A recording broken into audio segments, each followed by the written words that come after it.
Hi, I think I'm recording. Hi, welcome to chapter 5. I guess that was 10. Hi, welcome to chapter 5. I'm Lisa, and this is another episode in the story of me. Um, so yeah, I believe I left off at the end of my first marriage and my nervous breakdown. Um, Due to the situations I was in, be it at work as a general manager, not prepared for the job I was doing, properly prepared, I should say, and a lot of stress that wasn't okay that was added on top of that, as well as going home to a domestically violent home and just being generally unhappy in life at that point and not knowing how to make a difference. I had a nervous breakdown and I just kind of threw in the towel, I guess. I just kind of snapped. I remember leading up to it the week prior. It was building. It had been building for a long time. Um Probably like the first 25, 26 years of my life. Um I think I was 25 when it happened, if I remember correctly. Um and I remember.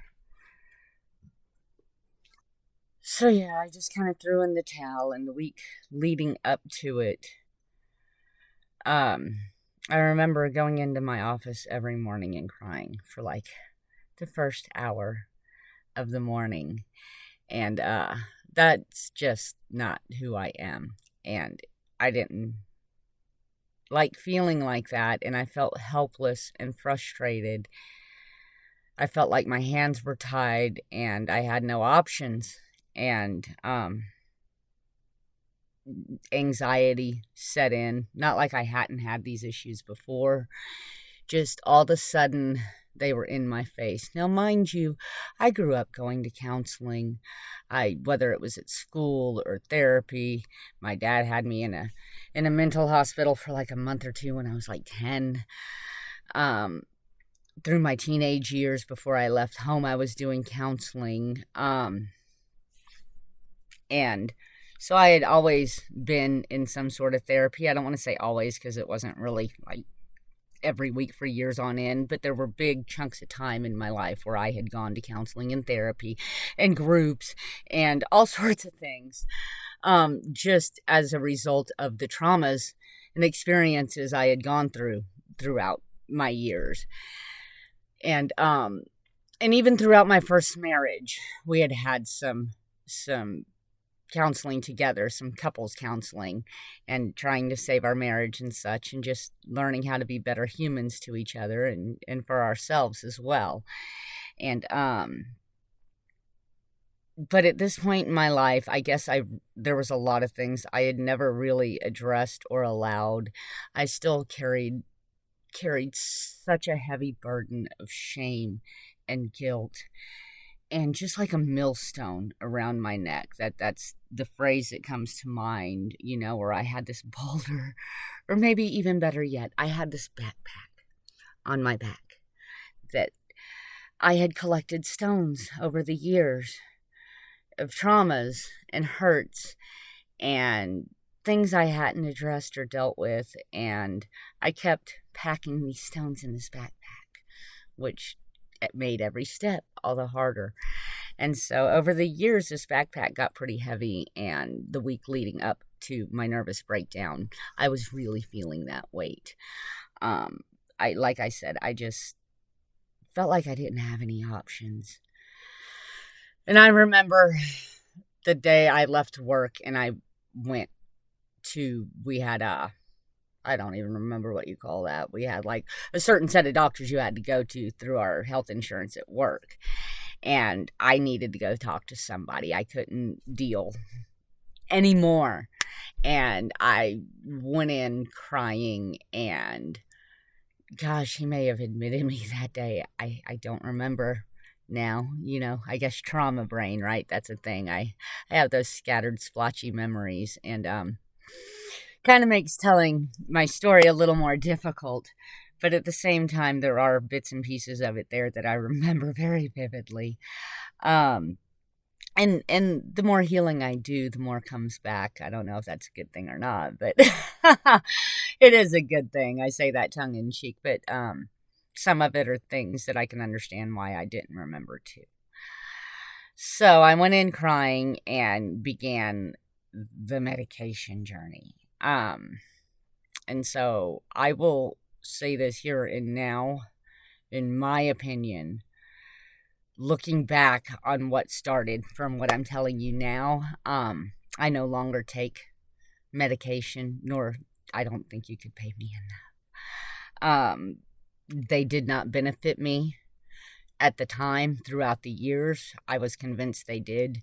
In actuality, it didn't even put a band-aid on it. It just created its own circumstances of chaos and confusion for me. And so began my medical journey with this. Oh, God, I was in my early 20s. They started throwing medications at me, trying this, that, and the other. And I was sold on the fact that there was something wrong with me. I was breaking. I was broken. I was done. I didn't know how to deal. I had zero emotion regulation. Now, mind you, this is a term I've learned recently throughout my healing. Emotion regulation wasn't something I was taught as a child. I may have been taught that you're to be seen and not heard and to have manners and all that kind of good stuff. And I was raised in the South, so that was very much a thing. Yes, ma'am, no, ma'am, yes, sir, no, sir, and you don't talk back. But emotion regulation was not on that list. And I'm sure part of that had to do with the abuse I endured as a child. I mean, there really is no emotion regulation for that, right? Because it's just not acceptable. So I hadn't learned it. I didn't learn it through my childhood. I didn't learn it in my teen years. My first ex-husband didn't have it.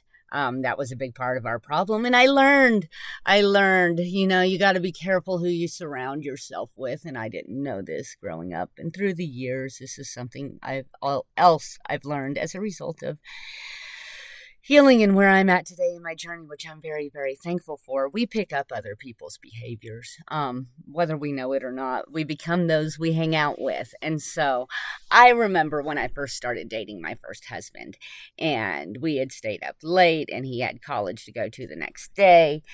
And he woke up, the alarm went off. And now, mind you, I'm not always a very happy person when I first wake up, but I don't think it was as exacerbated at that point in my life than it is now, or has been throughout the years. He woke up, sat up, and started beating this alarm clock that had just woken us up. Not only did he beat it, he's like beating it, picks it up, pulls it out of the wall, and throws it across the house, and it hits the other wall. Okay, yeah. I sat up in bed. I didn't know what to do, how to feel, run, stay, fight, flight, fawn. I guess I probably fawned. Looking back and analyzing that moment in time, that was my first red flag. But I remember telling him that anger is a wasted emotion. This was something that I was inherent with when I was young. Anger is a wasted emotion.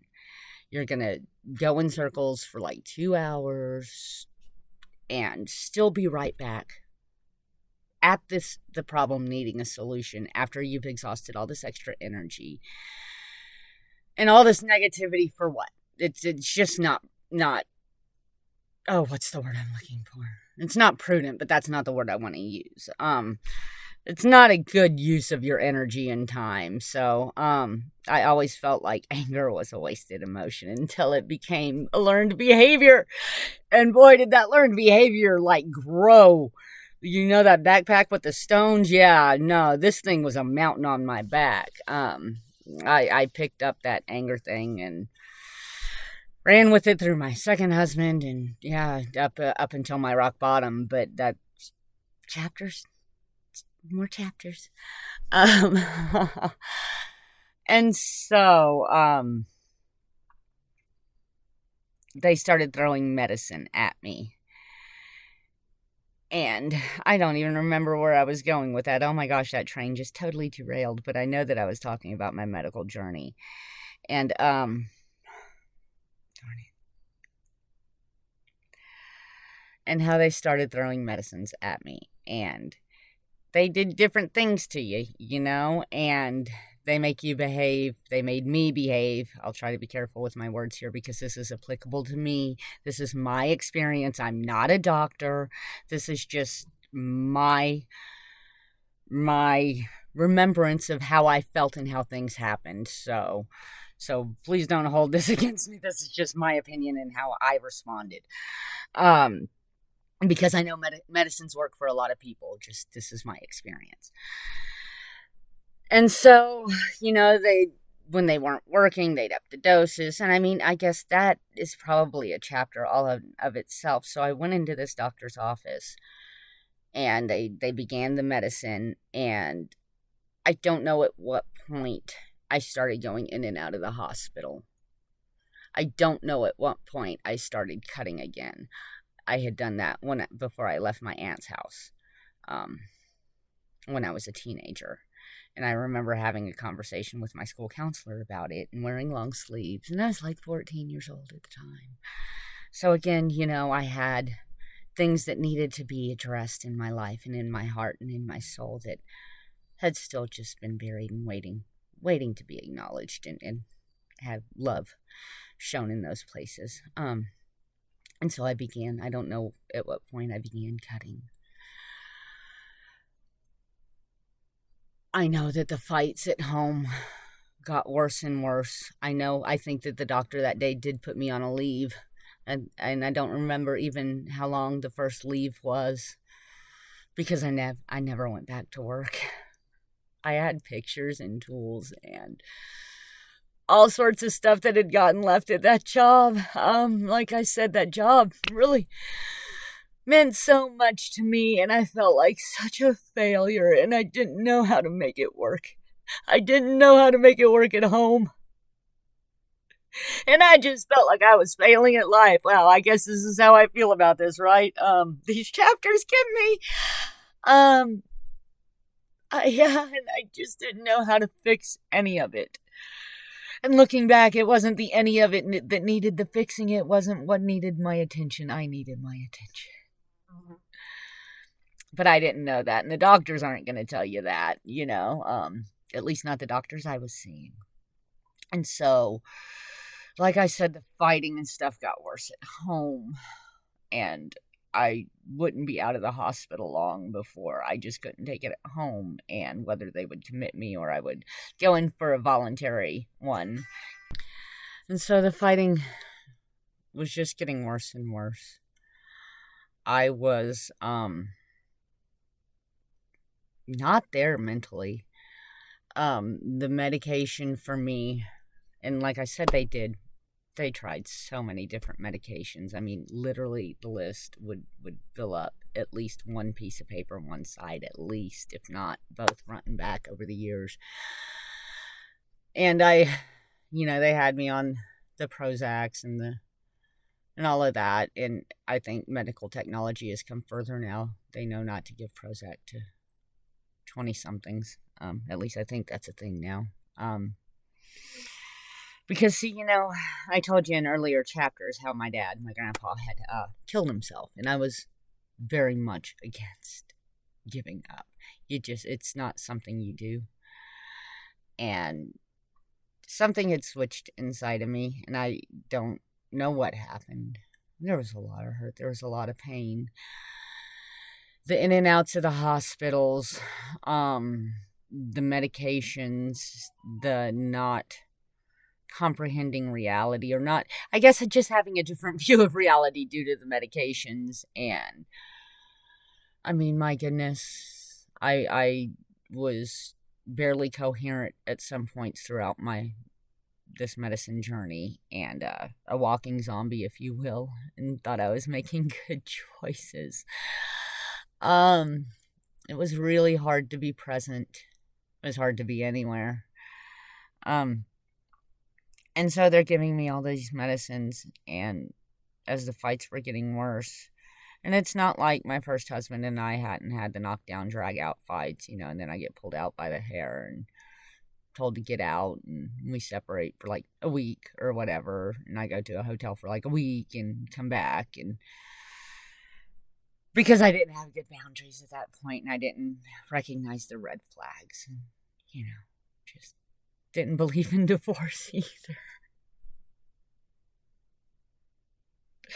Well, I guess one day he didn't want to do it anymore, and I get it. And I'm sorry, it's gotta be a hard thing watching the person you love go through what I was going through. Regardless, too, our fighting, we still cared about each other.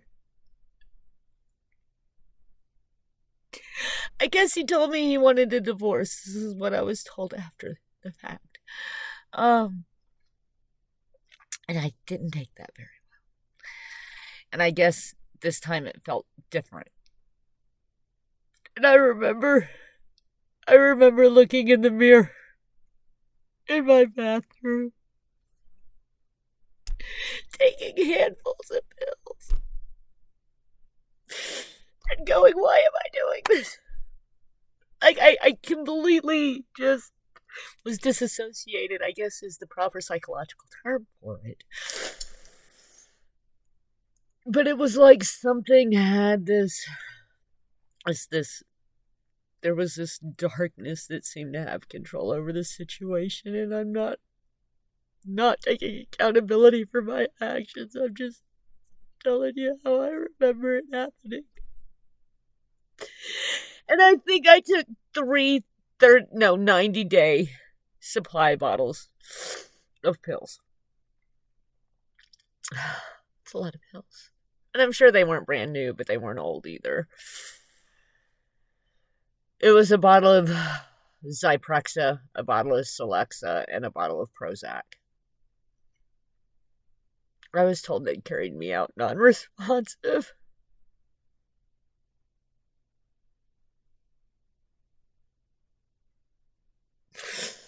My first husband told me he looked at me when he came in and I was overdosing, dying in convulsions. He told me that he slapped me and told me I better have done this right. I remember waking up on a ventilator, not knowing where I was. I guess I had been in ICU for like 3 days. The world had just kind of gone black for me. And see, that never sat well with me either, because I didn't see like a light or anything, and so there was a whole lot of it I still have issue, because I didn't see a light, I just kind of went to sleep. And, woke up on this ventilator, and I guess what a ventilator does, right? It's breathing for me because I couldn't breathe on my own. And I guess they had charcoaled me, and they saved my life. Thank you, San Dimas Community Hospital, for saving this gal's life, and thank you to God, because I guess he wasn't done with me yet, because, here I sit. I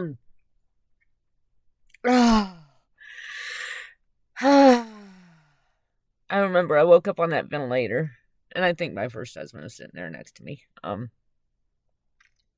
And I remember frantically just starting pulling at stuff. I didn't know where I was. I didn't know what was going on. I was hurting. It just came back into consciousness, and was freaking out. And so, of course, everybody rushed in, and I vaguely remember the rushing in and like the stopping me. And the next time I remember waking up, I was handcuffed or chained to the bed or whatever, I was Velcroed to the bed. So I couldn't pull everything out again. Oh, God. It's funny. I've told these stories so many times throughout my years. And usually when I tell them, I don't have this emotional response here. And I just remember how that felt in being there. And I guess I owe myself an apology because I didn't mean to try to kill myself. I really didn't. And I guess there I kind of felt like I'd failed again. And yeah. And so that I was on a 2-week hold that time. Minimum. I don't remember how long I was there for, but it was a different stay this time. And things took a turn at that point, and I wasn't getting any better. The fighting wasn't getting any better.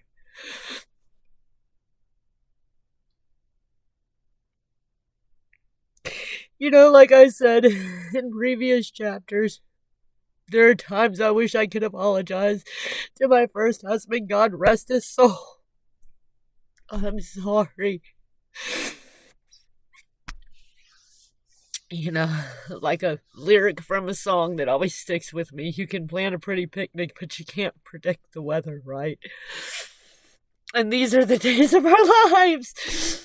And everybody has their trauma, and everybody has their sadness and their heartbreak, and this is just one of mine.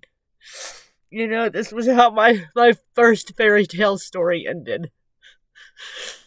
And I remember not wanting to do it anymore. And I know he didn't want to do it anymore.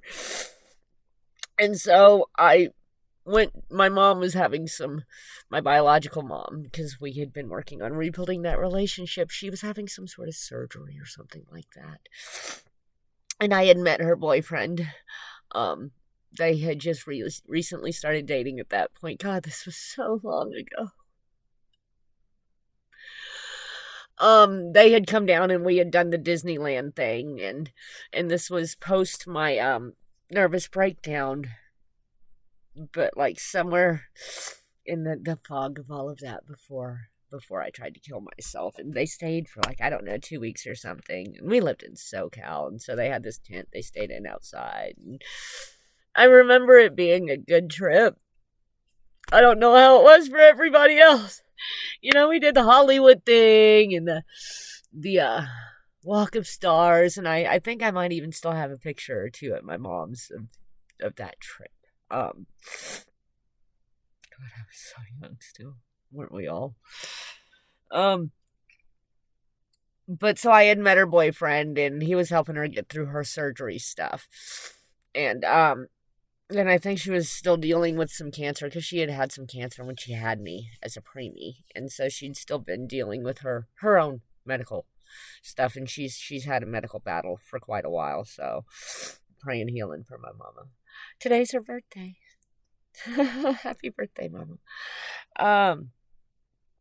And so I had went up there to visit, to help, to be there. Yeah, I'm an only child. It's my mama. I gotta go take care of my mama, and I wanted to be there, and I wanted our relationship to be a certain way. And, I was still young and rose-colored lenses and idealistic, and I had my preconceived notions of what I thought life was supposed to look like and how people were supposed to function, and so much conditioning that really impeded my life for a long time. But so I wanted to be there for my mama, regardless to my reasons for that, right? And so I went up there, and I remember we were going, my mom's boyfriend was taking me to the hospital, or he was something. I don't remember the whole story, even though I was there. That's kind of crazy to say. But I remember him calling me out and telling me how I was this, that, and the other, and none of it resonated with me. And I don't know if he was projecting at that point, or if that's just what I was projecting in the current mental state I was in. I was mortified. I'm like, who are you? Why are you saying these things to me? So immediately I took a disdain. We took a disdain for each other. And so we kind of battled that for years through our relationship. And now, God rest his soul, he just recently passed not too long ago. And he's up there too, so another reason to cry, right? Like I said, that was a long time ago, and him and my mom had a good, long relationship, and he was good to my mom for many years, and I'm grateful for that.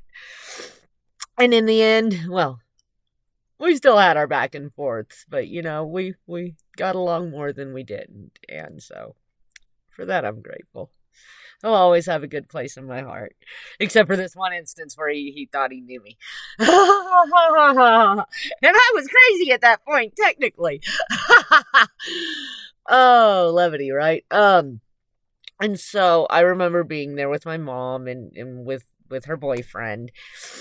And I remember having a phone conversation with my husband at the time. And we got into an argument. He was in some basketball tournament somewhere. I don't even remember where. I think Portland, which is kind of funny at this point. But, and so I remember we had a phone call and we had a fight. And it was the last straw for me. I didn't want to go home. I didn't want to do it anymore. And he didn't want to do it anymore. And so I decided to stay at my mom's. And I know there was a couple back and forths. Like my mom and I had a falling out at one point. And so he came and got me. And I was there for a while. And then like I drove back because I think I flew out the first time. Gosh, the memories are so... Oh, I don't even know the word. It's almost like a stew. But anyway, I decided I was going to stay at my mom's. And so, like I said, there was a couple back and forths. And I finally ended up taking my car and moving out there. And I think there was still a couple back and forths after that. But I moved into this shelter that my mom was staying in. Because my mom had been having housing issues, throughout a good part of her life. And like I said, she'd had her issues with addictions and everything else as well. Well, she had gotten clean. Yay, Mom. And so I moved to the shelter where she was at. And I remember my first husband asking me if I felt out of place there. And I just thought that was such a horrible question. Like I was supposed to feel like I didn't belong or I was better than or something. I don't know. That's how I perceived the question. That doesn't mean that's how he intended it. I remember feeling like that's a horrible question. So I was making sure I was still recording and not just talking to the screen here. And so I remember I told my first husband I wanted to do like an 18-month treatment plan, right? Because we had played around with partying and stuff, and I wanted to get my life going. I wanted some structure to my life. It wasn't so much the recovery that I was looking for at that point. It was I wanted to find out who I was and learn a little bit about life. And he didn't want to wait for me, and we really did try to be friends throughout the years, even through halfway through my second marriage. And then it was just too much for him. And I totally get it. But that slowly dissolved over time. And we got more and more distant. And I don't think I was a month out of my first marriage when I met my future ex-husband number 2. Don't think I really understood the concept of a rebound at that point. Yeah, dude, I fell for this guy hard. I say that, and looking back, I don't know if I fell for him. I was just infatuated. I was in awe of this person. I'd never met anybody like him, and he had a smile. His smile got me. I met him at a clean and sober Super Bowl party. And we played basketball. I don't even play basketball, but we played basketball. And I gave him my number. I don't think I've ever given anybody my number up to that point. And needless to say, he did call, but he's a chapter in and of himself, if not a couple. So we'll leave that part of the story for further chapters or the next one. But this is where my life really started to change. Up until this point in my life, I'd always been under somebody's thumb. I'd always done what somebody else wanted me to do. And I was getting at this point in my life knowing that I didn't want to be like that and I didn't want to live like that. I didn't have any of the healing skills at that point. And I guess, everything happens the way it's supposed to. And I had other things I needed to learn. But 'tis life, and 'tis part of the journey. Some of the things were fun. Some of them I get to sit here and tell you about because I've survived them. And it's part of what's made me who I am. And so, got to be grateful for it all. There's still pain attached to a lot of it. There's still healing there, I guess, I sit here in these chapters, get me, it's visually obvious. So I think back during the time of being in and out of the hospital and my ex-in-laws, the in-laws at that time. And I'm sorry to them. I'm sorry to them for who I was at that point and for how things happened. Because, those relationships were severed clean. And, I never had any closure there. But life doesn't always give closure, does it? There are things I wish I could go back and say and repair and do, but that's just hasn't been in the cards as of yet. It doesn't mean it won't be down the road, right? Because things that are meant for us always come back. And this is something that I'm just recently getting a grasp on, and I'm thankful for that, because in that alone brings me a lot of peace. And everything does happen the way it's supposed to, because had I not gone through these series of unfortunate events, I wouldn't be who I am right now and who I'm growing into. And I got to tell you, I may have had trouble loving myself when I was younger, and especially during this point in my life where I felt like I was breaking and things were falling apart. But I sure am learning to love this woman right here. And I'm so freaking grateful for that. And so I can look back at that broken woman, that broken girl, and she wasn't broken. Some things have to end for others to begin. And I can look back at her and I can give her love now. And I can tell her I'm so proud of her for doing such a good job for getting us so far.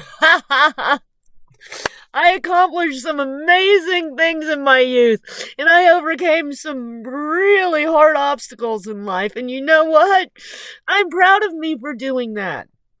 I'm sure there were better ways of doing things, and, life could have gone different ways, and, I could have foregone some of the experiences I had, but that's just not what was in the cards for me. And so I'm grateful to who I was then. I'm grateful for my aspirations and my conditioning and everything at that point, I just wanted the happy little family life, and there's nothing wrong with that. It eluded me for a long time, but I eluded me for a long time, and so I guess that's part of my story and my journey, is that attention that I spent so many years sending out and trying to help others and fix others and, keep the peace. I needed to turn that attention to me.